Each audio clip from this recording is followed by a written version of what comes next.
O Senhor esteja convosco. Ele está no meio de nós. Proclamação do Evangelho de Jesus Cristo segundo Mateus. Glória a vós, Senhor.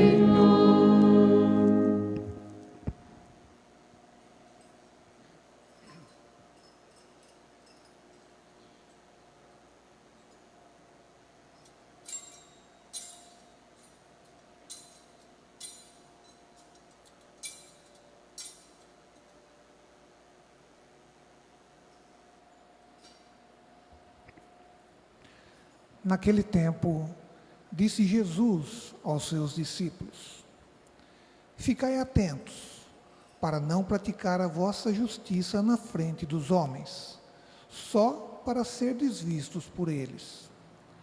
Caso contrário, não recebereis a recompensa do vosso Pai, que está nos céus.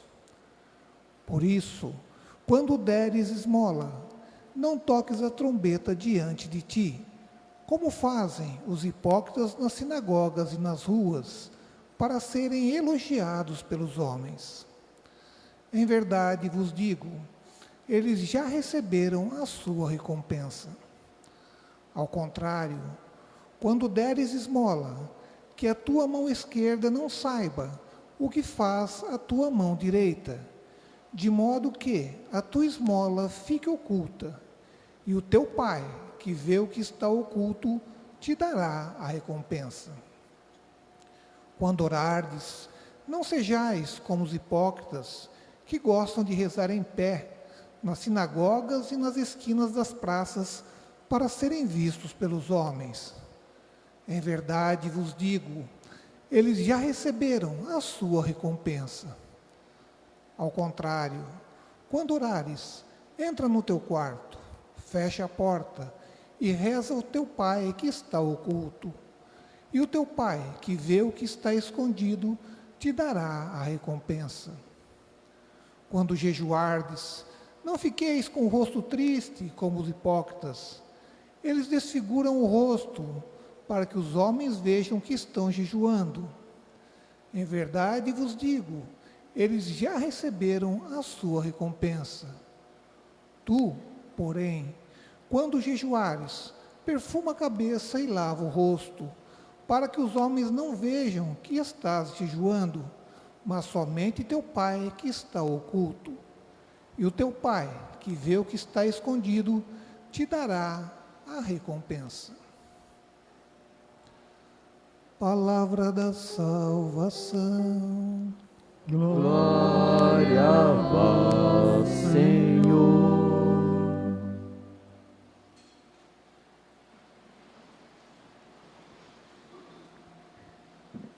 As palavras do Santo Evangelho. Sejam perdoados os nossos pecados. Então, neste tempo quaresmal, nós somos exortados a viver com verdade e sinceridade os três grandes exercícios espirituais que nós herdamos do judaísmo e também o próprio muçulmanismo se utiliza, desses três exercícios espirituais para buscar uma maior proximidade com Deus, consigo mesmo e com os irmãos. Através da nossa oração, nós conseguimos ter essa comunhão maior com Deus, esta proximidade, essa intimidade. Através da esmola, nós buscamos essa proximidade com os nossos irmãos, termos essa sensibilidade com aqueles que mais precisam. E por fim, através do jejum, nós buscamos uma proximidade maior com a nossa dimensão espiritual de modo particular, à medida que vamos vencendo as nossas más inclinações, a nossa concupiscência. A gente observa que grande parte dos problemas que nós enfrentamos é a falta do domínio sobre as nossas paixões, sobre os nossos desejos desordenados. E uma pessoa que tem uma vida espiritual mais intensa também faz este exercício. Ajuda-nos a vencer os nossos impulsos negativos, mas também nos ajuda a ter mais sensibilidade para com os nossos irmãos.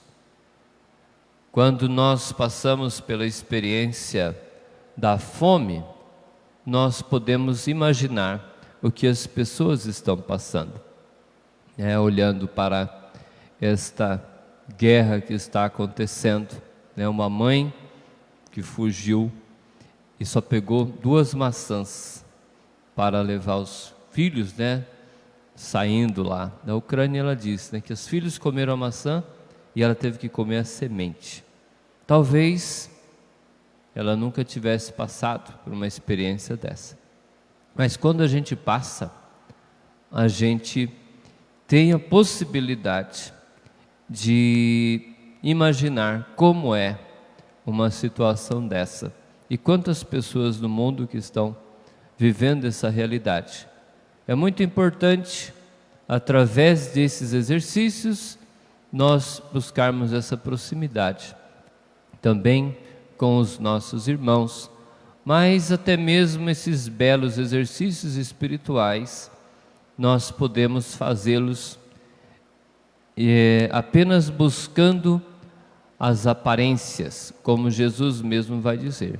Orar para que as pessoas vejam que somos pessoas piedosas, ou fazer jejum para que as pessoas percebam, desfigurando o rosto e assim por diante, ou também a esmola para ser vista pelas pessoas, como essa pessoa é generosa, como essa pessoa é bondosa.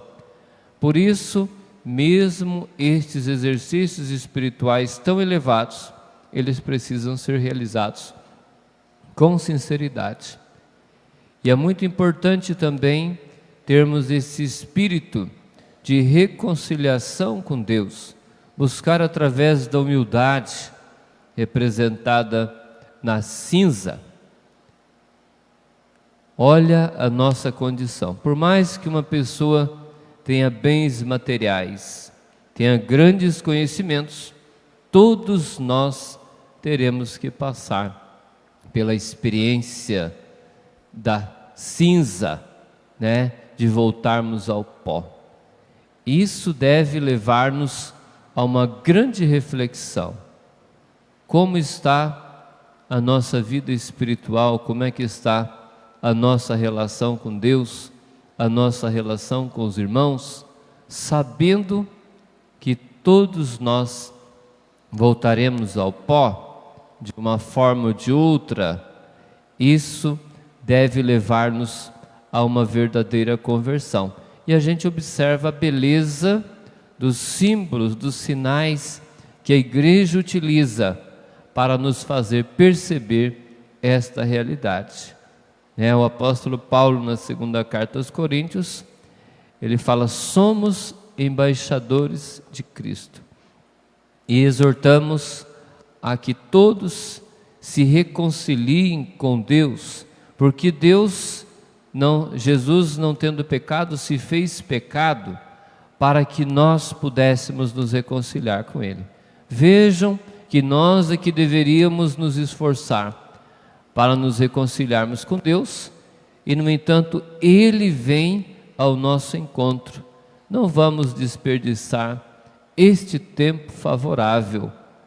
Quantas pessoas vivendo bem os exercícios quaresmais lutam para vencer um vício, um desvio no comportamento, mas não pode ser apenas no tempo da quaresma. É um tempo de exercício mais intenso para que depois nós possamos permanecer livres de algum pecado que mais nos aflige. O livro de Joel, do profeta Joel, mostra que precisamos voltar para o Senhor, rasgando o nosso coração, mais do que as vestes, pedindo a misericórdia divina para que Ele deixe uma bênção atrás de nós. E vejam o quanto é necessário nós pedirmos a misericórdia de Deus. Veja o cenário que estamos vivendo. É necessário congregar toda a humanidade para a oração, como fez o Papa Francisco, pedindo hoje, pedindo que nesse dia em que fazemos jejum e abstinência de carne, um dia também de oração, que possamos rezar pela paz no mundo. As guerras que acontecem na Europa, Estados Unidos, elas têm uma repercussão muito maior. Mas quantas outras guerras que estão mais simples, mais pobres, ou quando acontece alguma coisa na América Latina, isso não é muita notícia. Mas de qualquer forma, é um problema gravíssimo que nós estamos enfrentando. Esta situação que nós estamos enfrentando na Ucrânia faz nos lembrar aquela música do Padre Zezinho. Tem medo da bomba que fez e da fé que desfez. A Fraternidade desse ano fala dessa realidade. Fraternidade e educação fala com sabedoria, ensina com amor. E no texto base da campanha da Fraternidade fala algo muito importante: informação, conhecimento e sabedoria. Informação são os dados. Com estas informações, com esses dados, pode-se usar para o bem ou parte dela, com informações e um conhecimento utilizado sem sabedoria. Construímos bombas para destruir o planeta não sei quantas vezes. Esse é um tipo de informação e conhecimento que não leva a nada, só leva ao medo. Um faz uma bomba, o outro faz a maior, um fica com medo do outro e fica essa grande confusão. Agora, a sabedoria é a gente utilizar as informações, o conhecimento. Quantos avanços na medicina, nas mais diversas ciências nós alcançamos, na comunicação. Este é um tipo de conhecimento e informação que faz bem à humanidade. E assim é que nós devemos aproveitar este ano de 2022 para pensarmos nisso. Que tipo de informação e conhecimento nós estamos buscando, estamos encontrando, e eles estão sendo transformados em sabedoria? É muito importante também que nós, enquanto cristãos, possamos acompanhar um pouco mais de perto o que é ensinado nas nossas escolas, o que as crianças estão aprendendo, o que os adolescentes, o que os jovens, e até mesmo nas faculdades. Nós também devemos assumir essa responsabilidade, não apenas mandar as crianças para as escolas, mas saber o que está sendo lecionado, acompanhar as emendas, a grade curricular. É algo muito importante e que o texto base vem nos orientando, incentivar as crianças, jovens, adolescentes a buscar o conhecimento, mas aqui fala-se também de uma educação integral. Não é apenas ir à escola, não é apenas na escola que se alcança a educação, mas a educação acontece também, inicialmente, em casa, nas nossas famílias, acontece também na igreja, que é a educação, espiritual, e também nas escolas, e também a sociedade, o Papa, e falando que uma aldeia inteira para educar uma criança. Ou seja, uma criança não aprende somente em casa ou na escola, mas ela aprende na sociedade, na convivência. Por isso a importância do nosso testemunho. Quantos povos que usaram a educação, por exemplo, formando os povos para a guerra. uma mentalidade bélica. Outros povos usam a educação apenas para formar pessoas para a indústria. É uma formação técnica, uma formação utilitária. E a Igreja nos recomenda que a educação deve ser integral. Será que as escolas estão ensinando as pessoas a serem mais humanas? Não basta aprender tudo sobre ciência, etc., química. Se não ensinarmos as pessoas a serem mais humanas, elas vão fazer armas para destruir umas às outras. Agora, se a gente ensina um pouco mais de humanismo nas nossas escolas, então nós formaremos pessoas com grande conhecimento científico, mas também com grande desenvolvimento humano, capazes de ajudar o seu próprio país e também os outros povos. Essa visão de irmandade. E uma coisa muito importante que a gente vê também nesses tempos de guerra, quantas pessoas que estão rezando agora, como os povos, o povo de Deus, até o salmo, um salmo que diz, né, no exílio, quando estávamos na Babilônia, eles pediram nossos cantos e chorávamos, pendurávamos as nossas harpas, né? E eles pediam cantos de alegria de Sião, e eles sentiam saudades de Sião, saudades de Jerusalém. O povo de Deus muitas vezes aprendeu o valor da sua fé, o valor também da sua terra, depois que estavam fora. Muitas vezes isso acontece. No exílio, nós vamos reconhecer o valor do nosso país, da nossa terra, da nossa liberdade, da nossa prática religiosa. Então vamos, neste ano, rezar também pelo nosso país.